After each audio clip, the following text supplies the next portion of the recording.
ప్రభునందు మాకు అత్యంత ప్రియులైన దేవుని ప్రజలందరికీ ఈ ఉదయకాల సమయంలో యేసుక్రీస్తు వారి శ్రేష్టమైన పూజ్యముదగి నామం పేరిట హృదయపూర్వకంగా శుభాభివందనాలు తెలియజేస్తున్నాను. మన దేవుడు పరిశుద్ధుడు, ఆయన కీర్తనీయుడు, గొప్పవాడు. ఆయన ఆరాధించడం మనందరి భాగ్యము, మనందరి ధన్యత. యెహోవా తమకు దేవుడు గాగల జనులు ధన్యులని లేఖనం సెలవిస్తాం. కొన్నిసార్లు మన ధన్యతను మనం గుర్తించట్లేదు. మనం ఎంత ఆశీర్వదించబడ్డామో మనకు అర్థం కావట్లేదు. ప్రతిసారి మనకున్న సమస్యల మీద మన దృష్టి నిలిపి దేవుని ఔన్నత్యాన్ని, ఆయన గొప్పతనాన్ని మర్చిపోయి ఇబ్బందులు పడుతున్నాం. అయితే మనం ఆరాధించే దేవుడు ఎంత గొప్పవాడో, ఆయన ఎంత ఉన్నతమైనవాడు, ఆయన మహిమ ఎంత గొప్పదో మనం తెలుసుకున్నప్పుడు మన ఆరాధనా విధానంలో ఇంకా గొప్ప మార్పులు రావాలి. ప్రభువుకి మరింత దగ్గరగా మనం రావాలి. ఆయన కలిగి ఉండడమే గొప్ప ధన్యత మరియు భాగ్యం. ప్రతిరోజు ఉదయాన్నే లేచిన తర్వాత ప్రార్థన చేసుకుని దేవుని వాక్యాన్ని చదువుకున్న తర్వాత ఒక వాగ్దాన సందేశాన్ని మనందరం వింటున్నాం. జాన్ వెస్లీ మినిస్ట్రీస్ అనే యూట్యూబ్ ఛానల్ ద్వారా ప్రతిరోజు కొన్ని వేల కుటుంబాలు వాగ్దాన సందేశాన్ని విని ఆత్మలు బలపడుతున్నారు. ఈరోజు వాగ్దానం కోసం కనిపెడుతున్నారు కదా. పరిశుద్ధ గ్రంథాలు తెరిచి జకరియా గ్రంథం 2వ అధ్యాయం 12వ వచనాన్ని చదువుకుందాం. The book of Zechariah chapter 2 and verse 12. మరియు తనకు స్వాస్థ్యము అని యెహోవా ప్రతిష్ఠితమైన దేశములో యూదాను స్వతంత్రించుకొనును, యెరూషలేమును ఆయన ఇకను కోరుకొనును. దేవుని పరిశుద్ధ నామానికి మహిమ కలుగును గాక. తన స్వాస్థ్యము అని యూదాను దేవుడు స్వతంత్రించుకుంటారనే ఒక చక్కని మాటను మనం చూస్తున్నాం. ప్రియులారా, గమనించండి, మనము రక్షణ పొందినప్పుడు యేసుక్రీస్తు ప్రభు దేవుడని, ఆయన రక్షకుడని, సిలువలో మనందరి కోసం ఆయన మరణించారని, 3వ రోజున మరణాన్ని జయించి తిరిగి లేచిన మృత్యుంజయుడని మనం గుర్తించి యేసు ప్రభుని అంగీకరించినప్పుడు, రక్షణ అనుభవంలోనికి మనం వచ్చినప్పుడు మనము దేవుని స్వాస్థ్యముగా మార్చబడుతున్నాము. మనందరం దేవుని చేత సృష్టించబడిన వారమే కానీ మన పాప జీవితాన్ని బట్టి దేవునికి దూరం అయిపోయాం. మన అపరాధములను బట్టి చచ్చిన స్థితిలో, జీవం లేని పరిస్థితుల్లో పడి ఉన్న మనల్ని లేవనెత్తి మరొక్కసారి తన కృపలో నిలబెట్టడానికి యేసుక్రీస్తు ప్రభు వారి లోకానికి వచ్చి మనందరి నిమిత్తం ఆయన సిలువలో మరణించారు. సిలువ యందే మన అతిశయం. మనకు రక్షణ యేసుక్రీస్తు ప్రభు సిలువలో చేసిన త్యాగం ద్వారా ఉచితంగా అనుగ్రహించబడిందే. మన విశ్వాసము, దేవుని కృప తోడైనప్పుడు మానవుడు రక్షణ పొందుతున్నాడు. ఎప్పుడైతే మనం రక్షణ పొందుతున్నామో మనము దేవుని స్వాస్థ్యముగా మార్చబడుతున్నాం. దేవుడు తన స్వాస్థ్యమును ఎడబాయువాడు కాదు అని కీర్తన గ్రంథంలో మనం చూస్తాం. ఆయన మనల్ని విడిచిపెట్టలేదు, మనల్ని ఆయన ఎడబాయడం లేదు. ఎందుకంటే మనము ఆయన స్వాస్థ్యం అని కదా. చాలాసార్లు అపవాది మనకున్న సమస్యలు మన ముందు తీసుకొచ్చి దేవుడికి నువ్వంటే ఇష్టం లేదు, దేవుడు నిన్ను అస్సలు పట్టించుకోవట్లేదు, ఆయన నిన్ను ద్వేషిస్తున్నాడు, ఆయన నిన్ను విడిచిపెట్టేశాడు, ఆయన నిన్ను వదిలేశాడు అని చాలాసార్లు అపవాది మన ముందుకు ఆ మాటలు తీసుకొచ్చి మనల్ని కృంగదీస్తుంటాడు. బైబిల్ సెలవిస్తూ ఉంది, పాపం ద్వారా మనం దేవునికి దూరం అయిపోయాము, అది వాస్తవమే. కానీ యేసు ప్రభును ఆశ్రయించినప్పుడు, ఆయన అంగీకరించినప్పుడు ఆయన మనలను తన బిడలుగా చేసుకున్నాడు. తన స్వాస్థ్యంగా దేవుడు మనల్ని మార్చుకున్నాడు. నీ గుర్తింపు క్రీస్తులో చాలా విలక్షణమైనది, విశిష్టమైనది. ఎప్పుడూ మర్చిపోవద్దు. నీ గుర్తింపు క్రీస్తులో చాలా గొప్పది. నీవు ఆయన స్వాస్థ్యమై ఉన్నావు. అనేక సందర్భాల్లో దేవుడు తన ప్రజలను తన స్వాస్థ్యముగా సంబోధించాడు. ప్రజల దృష్టిలో నీవు హీనపరచబడుతున్నావేమో, ప్రజలు నిన్ను అపహాస్యం చేస్తున్నారేమో, నీ చుట్టూ ఉన్న బంధువులు కావచ్చు, స్నేహితులు కావచ్చు, లేదా దూరపు చుట్టాలు కావచ్చు, నీ ద్వారా మేలు పొందుకుని ఒకవేళ ఏదైనా పరిస్థితుల్లో ఇబ్బందుల్లో నువ్వు ఉన్నప్పుడు నీకు సహాయం చేయాల్సి వస్తుందనో, లేదా నీకు మేలు చేయాల్సి వస్తుందనో దూరం జరిగిపోయిన వాళ్ళందరూ నిన్ను ఏదో ఒక విధానంలో, ఏదో ఒక పరిస్థితుల్లో నిన్ను హీనంగా చూడొచ్చు. నీ పరిస్థితిని బట్టి, లేదా నీ భక్తి జీవితాన్ని బట్టి, క్రీస్తు ప్రభువును వెంబడిస్తున్న విధానాన్ని బట్టి కొంతమంది నిన్ను ద్వేషించొచ్చేమో.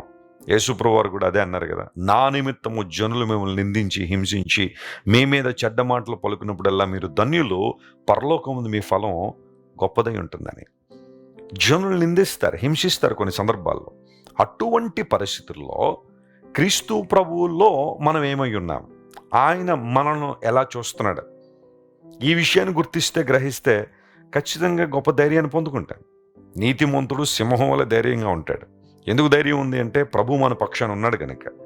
ఆయన మనలను నిత్య స్వాస్థ్యముగా ఏర్పరచుకున్నాడు కనుక మనము సంతోషించాలి, ఆనందించాలి.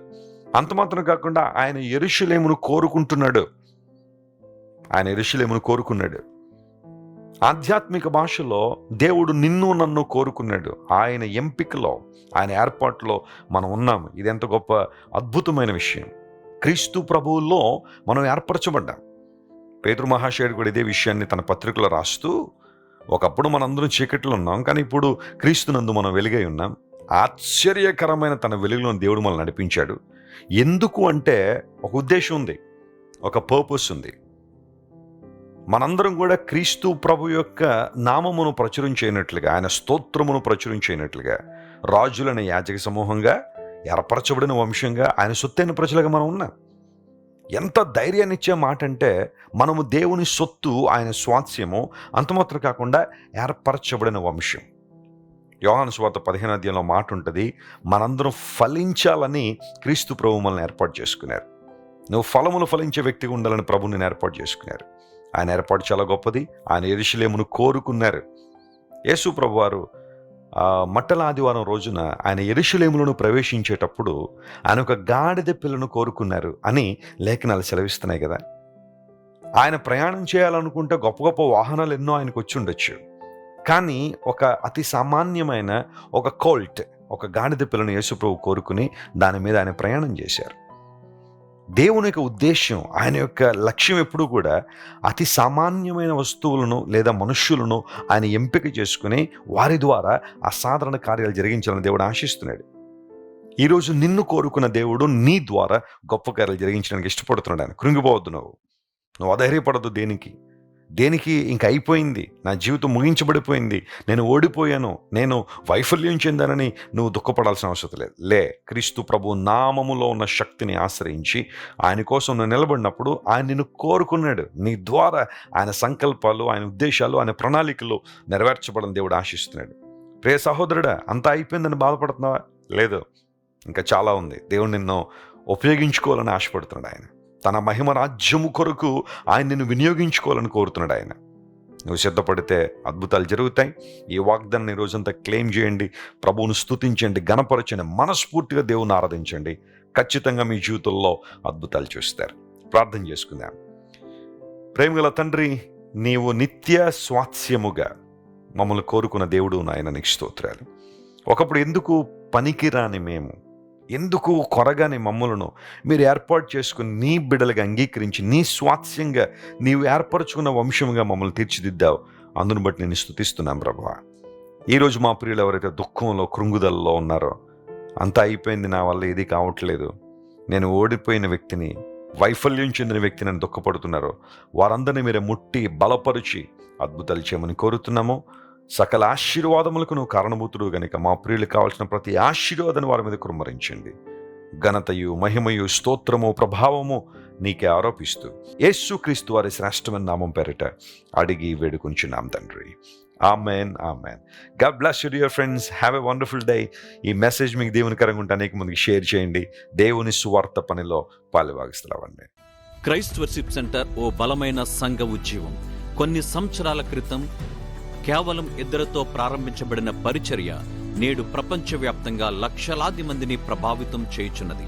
రాజమండ్రి, సికింద్రాబాద్, బెంగళూరు, నెల్లూరు, దుబాయ్, బెహ్రైన్, కరీంనగర్, విశాఖపట్నం, గద్వాల్, కొవ్వూరు, మలకపల్లి, శ్రీలంక, భూటాన్, అడ్డతీగల, పాలమూరు, ఒంగోలు, బళ్ళారి, కోరుకొండ, పోతవరం, నల్లజర్ల, వెంకటరామయ్యగూడెం, మచిలీపట్నం, ఇందిరానగర్లతో పాటు అనేక గ్రామాల్లో క్రైస్ట్ వర్షిప్ సెంటర్ ఆరాధనలు జరుగుచున్నవి. వాక్య సంబంధమైన ఉద్యమంలో, పరిశుద్ధాత్మ సంరక్షణలో కొనసాగాలనుకునే ప్రతి ఒక్కరికి మా ప్రేమపూర్వక ఆహ్వానాన్ని అందిస్తున్నాము. రండి, ఆత్మతో సత్యముతో ప్రభువైన యేసుక్రీస్తును ఆరాధిద్దాం. మీరు ఇంతవరకు విన్న దైవ సందేశం మరియు దేవుని సేవకులు చేసిన ప్రార్థన మీకు ఆశీర్వాదకరముగా ఉన్నదని విశ్వసించుచున్నాము. ఈ సందేశాన్ని మీ స్నేహితులకు, బంధువులకు షేర్ చేయండి. మీకు ఏదైనా ప్రార్థన అవసరత ఉన్నచో మా ఫోన్ నంబర్లకు కాల్ చేయండి. దేవుడు మిమ్మల్ని ప్రేరేపిస్తే విశ్వాసంతో సాగుచున్న ఈ పరిచర్యను ప్రోత్సహించండి. మరిన్ని వర్తమానాలు, పాటలు వినుటకు జాన్ వెస్లీ మినిస్ట్రీస్ అను మా యూట్యూబ్ ఛానల్ను సబ్స్క్రైబ్ చేసుకొనండి. ప్రభువైన యేసుక్రీస్తు కృప మీకు తోడైండును గాక.